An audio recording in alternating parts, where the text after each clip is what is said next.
Во здравниот дом во Валандово од минатата недела почна со работа хигиенско-епидемиолошка служба, каде граѓаните ќе може да ги добијат следните здравствени услуги: бриз од грло и нос, уринокултура, копрокултура, паразити, бриз од уво, ХПВ тестови, ХИВ тестови, хепатит Б, С и многу други. Секако дека ќе извршува и оваа дејност, значи најпрво информациите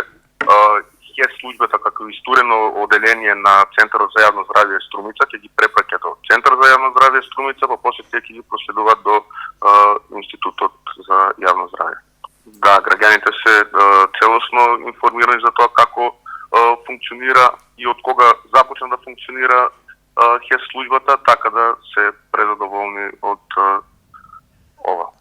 Преку истата програма на Министерството за здравство за прекугранична соработка планирани се набавки на возило за посета на руралните подрачја за патронажната служба, нов биохемиски анализатори и хематолошки бројач за лабораториско дијагностичка дејност, нов ултразвучен уред ехоапарат, уред за мешање струи во вакуумска електрода за физикална медицина, уред за електрична стимулација за физикална медицина, како и реализирани се вкупно 11 вработувања и одобрени се 3 специјализации: интерна, медицинска биохемија и физикална медицина за 2019, наведуваат од Министерството.